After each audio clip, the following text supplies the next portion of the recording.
So my name is Dale J. Rodriquez. I'm going to be talking to you all about demystifying cloud native security. To make it really short, we're going to be digesting alphabet soup tonight. Pay attention. If you have questions, feel free to ask them. Not going to rush, but it's a lot. But it'll be very informative, and I think you all will like it. So about me, I consider myself a happiness engineer. My goal is to make customers happy, to make sure that our technology is solving their problems. I've been in this business for about 10 plus years, focused on security and product management. The 4 years focusing on cloud native security, and I'm currently an enterprise sales engineer at sysdiq. About this talk. So, as you can see, there's cloud workloads, cloud infrastructure, CWPP, cloud security, cloud native application protection. There's CNAP. Those are the things in the blue bubble there that make up CNAP. There's CSPM, there's KSPM. And as you can see, this person does not have a mouth because they want to scream because it's entirely too many acronyms. So I want to ask everyone a couple of questions by a round of hands. Who knows one of these acronyms? Ooh, tough crowd. Two. Anyone know two of them? Oh, man. We know you meant three. What about three? Okay. What about all of them? Case in point. Glad you're here. We're going to go through all of these to explain to you what this means and how this may impact your business and also your career as well. So the agenda, we're going to go over the cloud native security acronyms. We're also going to talk about attack vectors against that alphabet soup. We're going to look at some patterns and best practices, and then we're going to have a high-level discussion about runtime security. So, cloud native security acronyms. What is cloud native? And you all can read. Cloud native technologies empower organizations to build and run scalable applications in modern dynamic environments, such as public, private, and hybrid clouds. We all know that the cloud is someone else's computer, but we have to make it sound cool. Containers, service meshes, microservices, immutable infrastructure, and declarative APIs exemplify this approach. In other words, this is kind of Kubernetes with a lot of definition, but essentially, remember we had physical servers, we moved to virtual machines, now we're at the cloud. So think of it as someone else's computer, but someone else's bigger computer with a little bit of VMs inside of it. So cloud native, of course, cloud computing environments, they're highly scalable. Remember those physical servers? If you need to spin up 50 more of those physical servers, that's a nightmare and several weeks of pain. In the cloud, we can do that in minutes. They're flexible and resilient. Remember virtual machines when they had VR motion and all of the little backup stuff? That was a pain. Now it's pretty easy. You're in Amazon West, Amazon East, easy failover. Modern tools and techniques that support development on cloud infrastructure. So, you know, everybody's fancy. They're programming in Go, all of these new cloud development languages instead of some of our older languages. Most importantly, fast and frequent changes to applications without impacting service delivery. So we can deliver features really quickly for our internal users and our customers while maintaining our infrastructure and maintaining our focus as far as service delivery. So we don't have to take down production to update software anymore. So the anatomy of a cloud native application. On the left side, you'll see data. You're going to have your database and your storage. In this example, we have managed SQL. Feel free to put whatever name under there you want. There's a management layer where you're going to have a messaging services and log monitoring. Platforms is important. Kubernetes is one of the leaders. There are other container runtimes container organization platforms you can run. There's a networking and security layer, identity and access. Most importantly, the workload. This is the application that's kind of the brain of all of this stuff. Then it's going to sit on top of that cloud infrastructure there. And as you can see, you have some cloud providers, AWS, Azure, Google Cloud, IBM Cloud, and of course your on-premise solution that we don't have listed. So let's get into the first acronym, CSPM. So Cloud Security Posture Management. This acronym aimed to protect essentially cloud assets and configuration security. So think of infrastructure as code scanning, Terraform, making sure your logs are good, making sure your storage, like your public S3 buckets, are actually safe and encrypted. On the networking side, making sure that no one has unauthorized access. The idea was to simply to protect the cloud control plane while also tracking those cloud resources while also verifying that static configuration. So think of it as a continuous cycle of making sure your cloud native infrastructure was secure while also verifying those configurations. So, Flex Broker leaked 3.7 million users, Pegasus Airlines 23 million files, and Civicom about 100,000 files, all because of a misconfigured S3 bucket. So as you all have heard, we have seen people get hacked, information leaked, simply because we've had sensitive data on a public S3 bucket. And that's kind of where CSPM is supposed to come in and help you. Hey, Mr. Dale, you have a public S3 bucket with your name on it. You probably want to encrypt that and lock it down. What was happening in a lot of these scenarios, some developers got lazy, wanted an easy way to access information, so you just leave it public. It's on our network, nobody cares.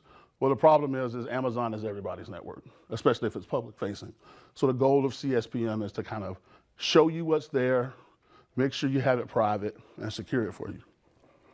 Next acronym, KSPM, Kubernetes Security Posture Management. So you notice we only got one little red box. This is purely for Kubernetes.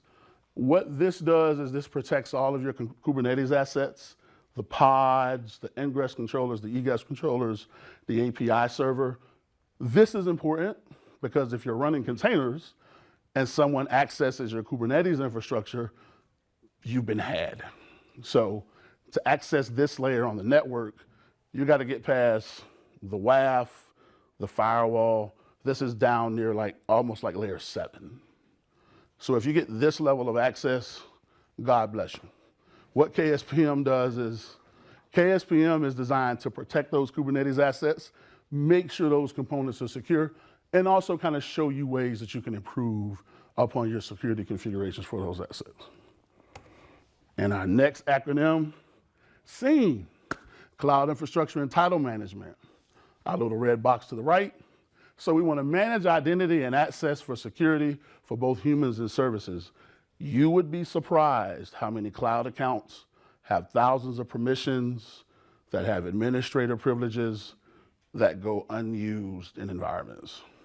The goal of SIEM is to audit those users, audit those login paths, make sure we don't have users with a bunch of permissions, make sure we have users rotating their login keys, and etc.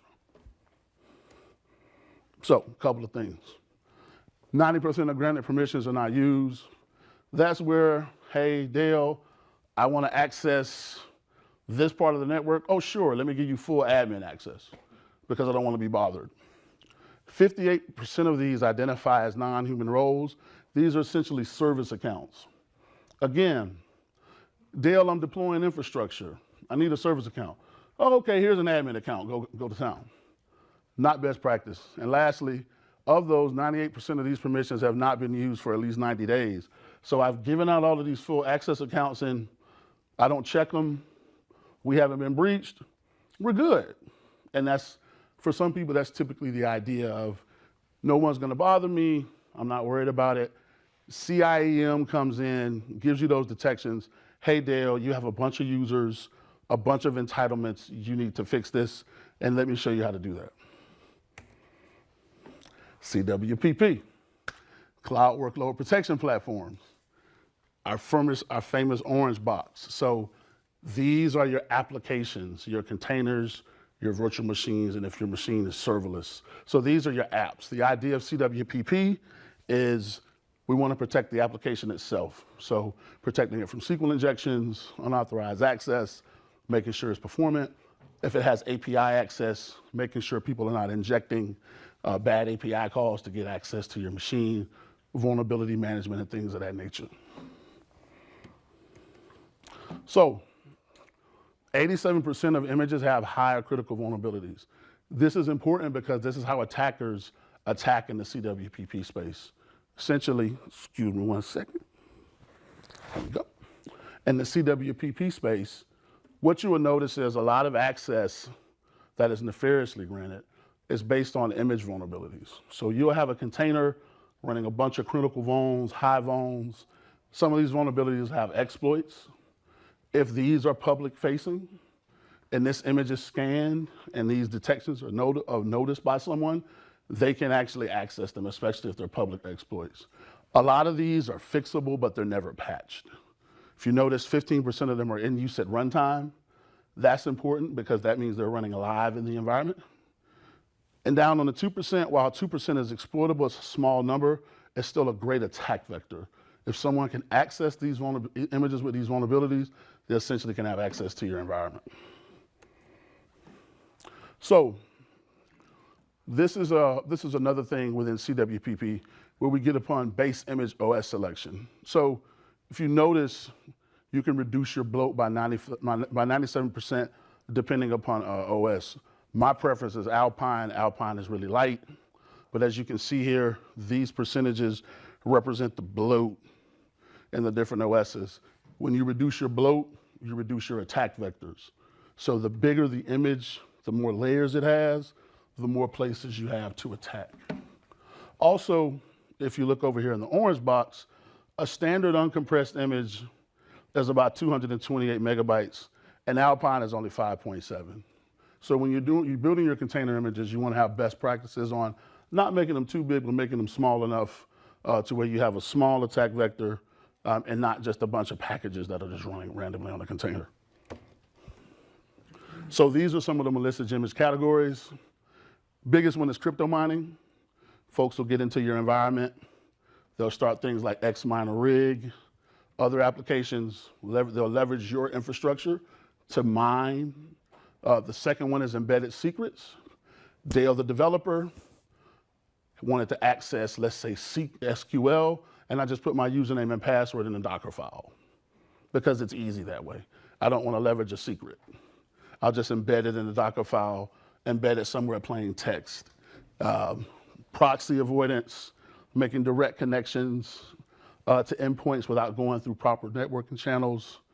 Newly registered domains is another one.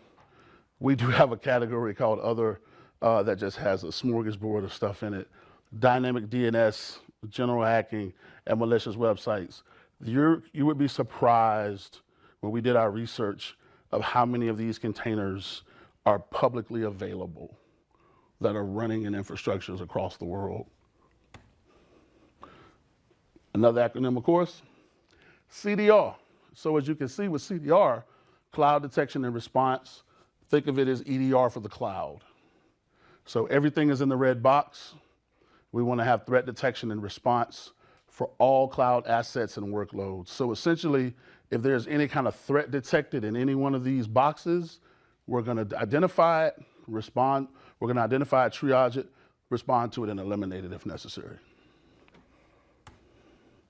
So, in the ideas of getting hacked, companies take about 207 days to identify and 70 days to contain a breach. That's a long time.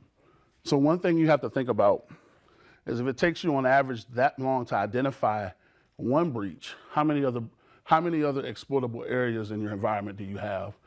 So you'll find some companies that once an attacker gets access to the environment, they find other ways, other things to access, so those numbers go out. The 70 days to contain a breach is actually a good number. Some companies take longer than that.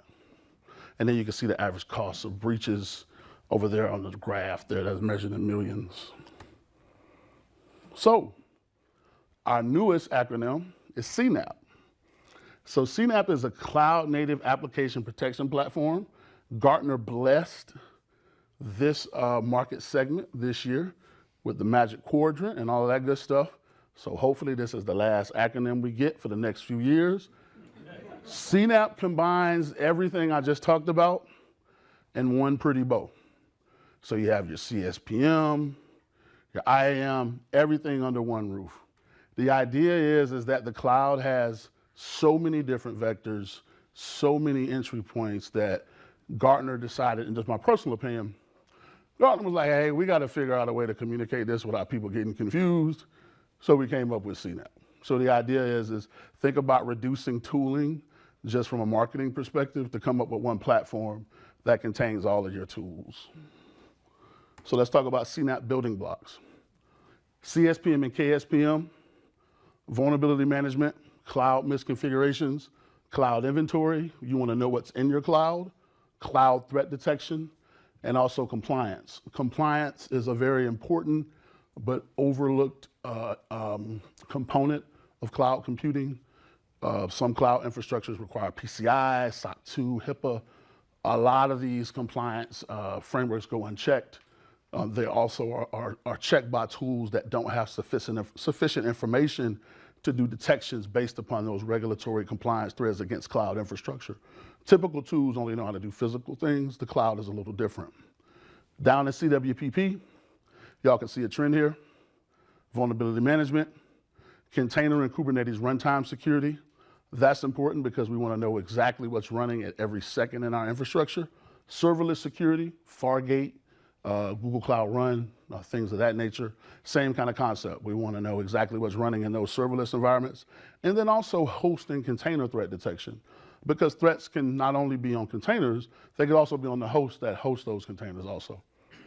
We know what CIEM is, Cloud AIM, identities and permissions. We're going to detect those excessive permissions. And then last but not least, CDR, Cloud Threat Detection and Response, Container Kates, runtime security, and then host threat detection. All of these 4 blocks combine, and they make Captain CNAP. So let's talk about attack vectors in the cloud. So that's, you can see our nefarious actor.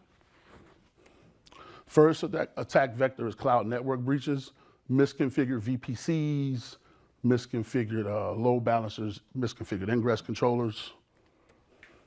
Unauthorized resource access, again, when you create excessive permissions and you leave those permissions publicly accessed, people can get in, they can leverage that service account that has full admin access to do anything they want to those resources. Cloud data exfiltration, that's another one where your data is sitting on an S3 bucket and someone can actually come in and grab your data and do what they want to do with it. Cloud security misconfiguration, your assets when you deploy them, too many excessive permissions, they're set to worldwide read, things of that nature. And then vulnerability exploits, I mentioned those, where you have different containers that are running vulnerabilities that have public exploits that are known. Kubernetes attack vectors. Now, Kubernetes is a little bit more involved. As you can see, there's the Kubernetes control plane. So you have to protect that. That's the brain of Kubernetes. And then the worker node is the thing that's distributing the apps. And then down at the bottom is the image registry. So first of all, access to the Kubernetes API server and etcd. That's a high value attack vector. You get access to the API server, you pretty much have access to the entire Kubernetes cluster. All the Kubernetes commands are kind of come through the API server. Oops. Dashboard misconfiguration. You can set up a kubelet dashboard and a kube proxy to manage this information. If this also has excessive permissions, someone can actually, because this dashboard is accessing your control plane. So if this is misconfigured, they can actually access these resources. Malicious container images in your registry. You know, we talked about those images with public exploits and high and critical vulnerabilities. And then applications with an exploitable vulnerability. These are apps that are actually running. So you didn't pick them up on your build. You didn't pick them up on the imagery, on the image scan. This was maybe an application that's already running or a 0-day exploit. And then and last but not least, gaining access to secrets. If you leak secrets in the app, some of those secrets, depending upon the app is designed, they communicate with the backend, which gives that particular attacker further access to your control plane. And then Docker daemon misconfiguration. I talked about this a little earlier. Prime example, Dale wants to access a server. I put usernames and passwords right in the Docker file. I put SSH keys, AWS access keys, just to make my life easier instead of actually configuring secrets. So let's talk about container workload attack vectors. As you can see, we got our worker node, we got 2 containers, we got the Docker socket, we got the kernel and the OS, the container engine and the hardware. So if we go through these, vulnerable OS and the container engine itself, a lot of people are running kernels that should be patched that have exploitable images as well. The OS itself having exploitable packages, and the container engine also. Vulnerable applications, same kind of concept. Exposed container engines. So a lot of people, when they would deploy Kubernetes, they would deploy it publicly facing to the world. In the first iterations of Kubernetes, people didn't understand securing the cluster. They just figured nobody's gonna guess my little public private IP, and they don't know that people actually scan blocks for open ports to attack you. Insecure image registry, again, simple passwords, even having public images that are available to download on a private registry where you're not updating it. So if you're hosting, let's say, your own version of Harbor, it's not patched properly, you kind of, Dale set it up, Dale's no longer with the company, somebody forgot the password to the admin user, and so we're still hosting images on here, and this thing has been outdated by 3 or 4 versions. So more than likely it has some exploits that need to be patched. Privileged containers. This is one that's really important. So oftentimes, people will deploy containers to run as root. The idea is we don't feel like doing access control. It's a container, it's on my network, nobody's gonna catch me. The problem with that is that if the attacker can exec into the container, they can become root. That container may contain secrets. That container may be in a part of your workload space that has access to your control plane. They can leverage that container to access the rest of your environment. A good rule of thumb is to not run your containers as root or privileged. And then, of course, misconfigured containers. You have containers that go public to the internet. Just because we don't feel like configuring the proxy server, we don't feel like configuring network ACLs and things of that nature. Privilege escalation on a host. This is really important because what happens here is the container needs access to a layer on the host operating system. So instead of doing that in a controlled fashion, we just tell the container, hey, you're full admin, get whatever you need. Well, the problem is if I'm a nefarious attacker and I grab access to this container, I now have access to the whole host. And typically if I have access to the host, depending upon what node type it is, I have access to the rest of the Kubernetes control plane and then therefore the environment. And last but not least, insufficient network isolation. I know this sounds kind of backwards nowadays, but you would be surprised how many folks do not isolate their networks. They'll have production just publicly facing, because that's just easy. There's no proxy, there's no load balancer. I've seen some networks that don't even have firewalls. You would be surprised. So, patterns and best practices to this stuff. So at sysdiq, we have a concept of container in use with vulnerability prioritization. What we do, as you can see in the image registry and on the runtime, we do detections to show you the CVEs that are running, but we also show you the ones that are in use. So it's one thing to know you have a vulnerability in a container, but it's another thing to know that it's actually running. You know where it is, so you can triage it immediately, and you can either stop that container, or patch that container, or get it off of your network. So, as you can see here, there's the real risk. That's a little diagram just kind of showing what that means. And so if it's exploitable, that's kind of how the workflow should go. So if it's in use and it's exploitable, we need to fix that immediately. And then the threat team, if it has a fix, then the threat team needs to mitigate it if it's a high priority. So container image signing, this is important. You want to sign your container images to make sure that you're the person that's building them. The risk is you can sometimes, some of these containers can get accessed and non-compliant images can be signed, but if you have a thorough build process, this shouldn't happen. The benefits on container image signing, container image integrity, you know what comes from you. And also the last part is, which is really important, is the safe handover. Your developers are making clean, good images, so they're practicing security in their development lifecycle, and it makes security a lot easier for everyone around us. And so as you can see here, this is kind of the idea. Where the developer sends it to the dev registry, it has a signature, it's verified. If the signature is verified, then we deploy it out. As you can see here, where we got the signature, we send it over to prod. Oops. Let me go back. Here we go. So base image and layer analysis. This is important because, for one, you want to use a library of base images from a trusted source, and you want to start with a minimal base image. So I have here a Node 18 Buster image and a Node 18 Buster Slim image. As you can see on the left, the difference in attack vectors. The one on the left has about 11 layers. A layer meaning in a container, we can just, for lack of purposes of lack of data, just a row of data. You have 15 criticals, whereas if you have the slimmer version, it only has one. So if you notice, the attack vectors go down, smaller space to triage, smaller space to kind of see what's going on in the environment. You don't want to get stuck in the wild with 15 criticals and 153 eyes. And also, the image on the left probably has a lot of packages that you're not using for your application.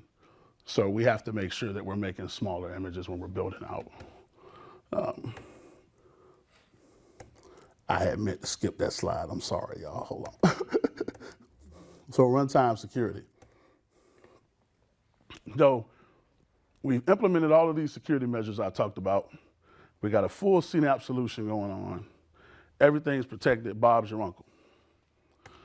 So at runtime security, we add a layer on top of that. And what we're going to do is we're going to protect the workloads after they've been deployed. This is important because just because you scan a container, which is great, it doesn't mean that something will happen when that container is spawned. So some common threats you can see here: outbound connections, spawn shells, and crypto mining. Crypto miners will rename binaries. They have applications that are embedded in some containers that when they start, they change directories. So runtime security, coupled with Falco, which is our open source tool that we donated to the CCNF, we're a threat detection engine. And what we do is we make detections on all of these threats. So if someone changes a container, we call that container drift. We'll notify you of that drift, and then we can also kill that container when it happens. If someone tries to access that workload, we can terminate that connection instantly so that they don't have access to your environment. So in addition to notifying you of these common threats, we also protect you from those as well. This is an extensive security language. You can run runtime threat detection in the cloud at AWS and Azure, where it'll check your AWS logs for people not using MFA, people creating load balancers and things of that nature. You can do detections on that, as well as on the container world as well. This is just a quick show of what the Falco ecosystem looks like. This is what it is under the hood. Falco in the middle grabs these system calls, and then the plugins down here at the bottom, that's how we do the detections. So we can do Kubernetes detections, Okta detections, as well as CloudTrail and GitHub. And simply what we're doing is we're parsing those sources from nefarious behavior. Once Falco grabs that information, the Falco sidekick will then send that out to a proper notification channel, or it'll do triage and termination if necessary. So closing remarks. A lot of takeaways. As y'all have seen, besides all the acronyms, cloud native applications have a large attack surface. Remember, cloud native security implementation is a team and collaboration effort. As we list here, it should be implemented with multiple layers. It should be adopted gradually. And most importantly, always start with the most important use cases. The third thing I think is really as important is the importance of least privilege and zero trust policies. I hate to say trust no one, but you kind of have to trust no one. If you don't need admin access, you shouldn't have it. A fourth thing, eBPF, that's what helps tools like Falco access the kernel for these detections. There's also a fifth thing here that we don't mention, and that's what I call MTTU, a mean time to understand. So one of the challenges when we're creating these security frameworks and these postures, we don't collaborate with the proper business units. We don't really know what people need. A salesperson like me comes in, sells you a bunch of stuff, and you don't know how to apply it in your environment. So you want to make sure that when you're developing your cloud native security posture, that everyone's a stakeholder, make sure everyone's needs are met, because security is a collaborative effort. One of the reasons why we see security policies fail is because it's made in the back room with a couple of guys like me. So further reading, we have a blog about CNAPP security. Google Podcast has another one, and then there's a MITRE attack framework. That's an official framework for attacking and defending containers. Some references, which I know y'all don't care about because y'all ready to go to sleep. There's a Falco tour if you want to do that, and I can put that back up. And last but not least, you can also get a free Falco book if you scan that barcode at the bottom. We also got a raffle at the booth. Go talk to Matt. We're raffling off a gift card. So any questions? I know that was a lot of information after wine, beer, and tacos. Well, what y'all think? Oh, sure. So for signing images, I mean, that assumes you have a PKI. Is there a standard or an implementation of PKI that you'd recommend? Good question. We have a partner, ChainGuard, that does that. We've noticed in most organizations that the PKI is unique to the org. Early on in our days of cloud native security, we tried to make recommendations and kind of got burned because a healthcare PKI is different from a financial one. And so what we've kind of told individuals is to kind of determine that on your security practice.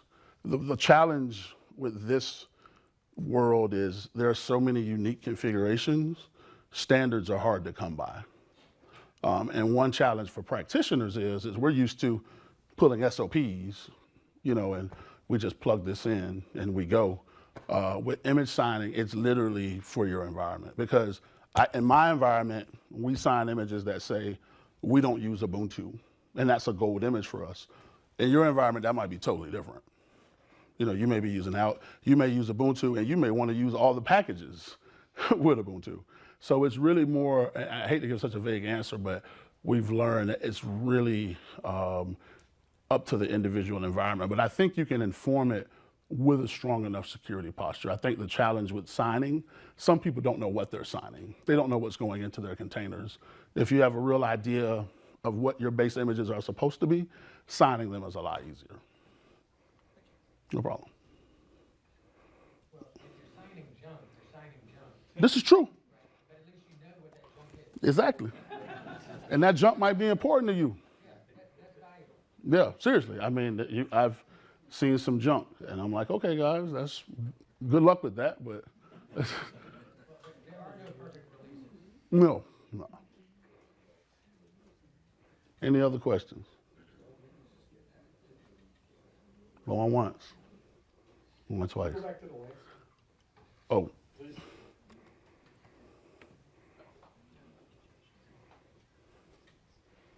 when you're done with that, I have a question about your slide 28. All right. I just want to point out, he numbers his slides. This is why. So you can make a note of what slide number, you can go back to it. It's very valuable. I'm very impressed. Y'all got a good picture? Let me get one more. There's the further reading one, if you want to take a picture of that one. Thank you. No problem. And let me know how y'all doing. Oh, got one more Twitch sticker. Oh, two more. All right, let's go back to 28.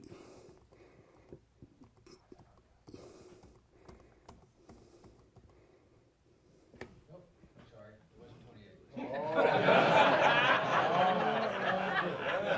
You remember what? So you had a slide where you were listing the highs, lows, needs, Oh, yeah, that's, hold on. principles or something like Yeah, that's, give me just a second. That was that one. There you go, sorry. Off by 2 errors. How do you define these? What's your scheme for the criteria for the Oh, good question. priorities? Great question. So these vulnerabilities ratings are based on, we scan the package, and these are based on image scanning feeds from the MVD database, also vendors, so Red Hat, Ubuntu, et cetera. And what we do is they provide a CVSS score.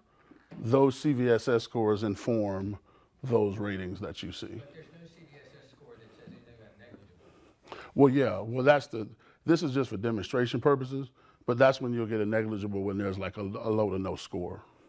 So there's one thing to note about this. This is from our system. Each vendor calculates these scores differently. So that's one thing to note.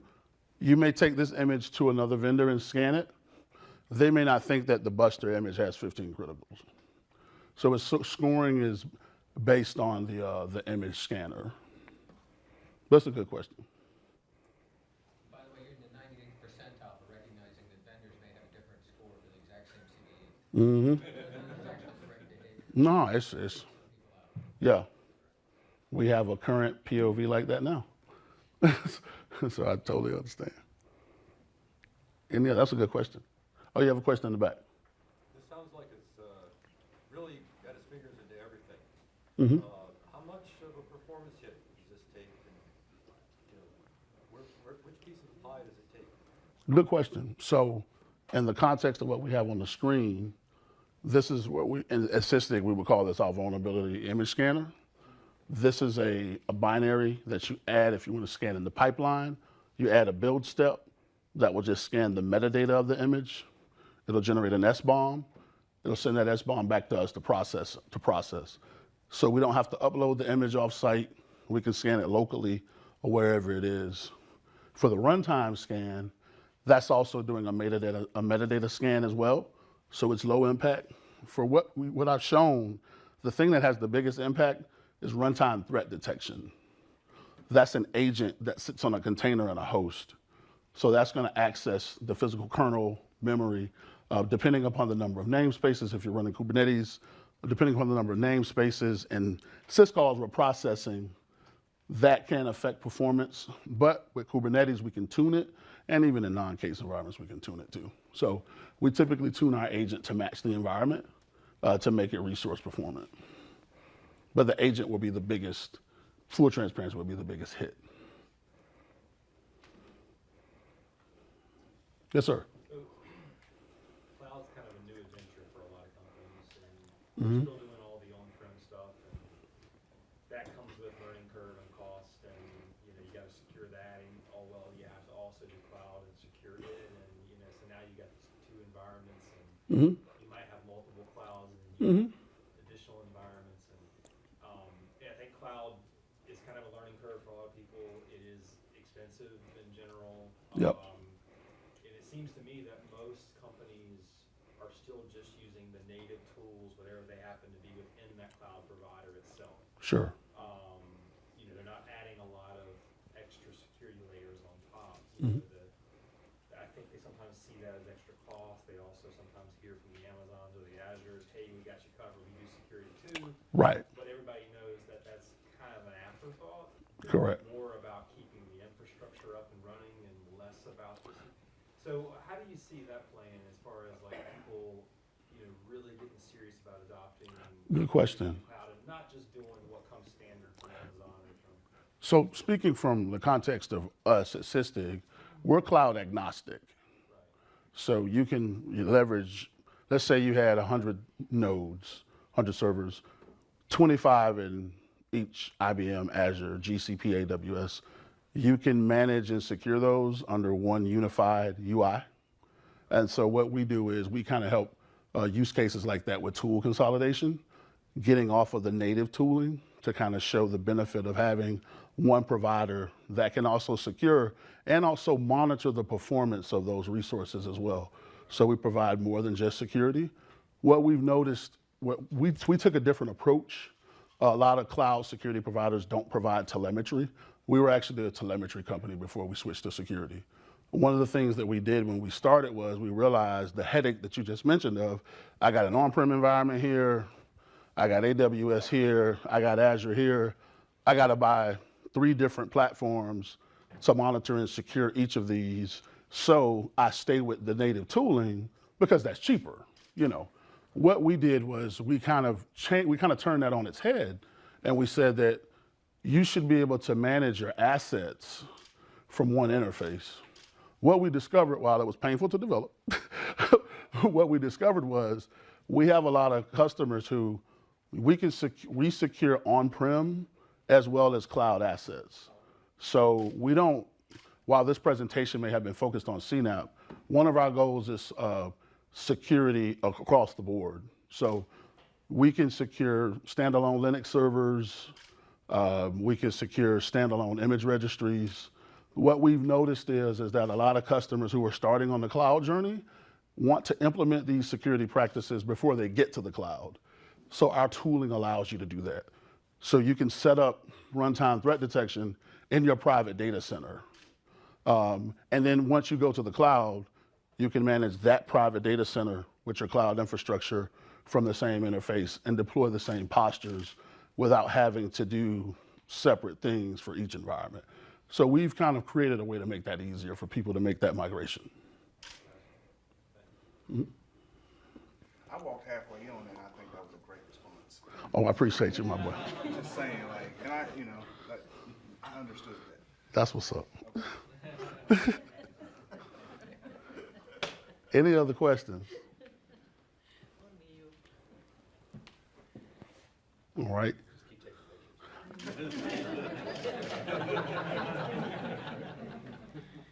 Oh, we're gonna get some more. Maybe. I got it. You gotta work. Yeah. Thank y'all.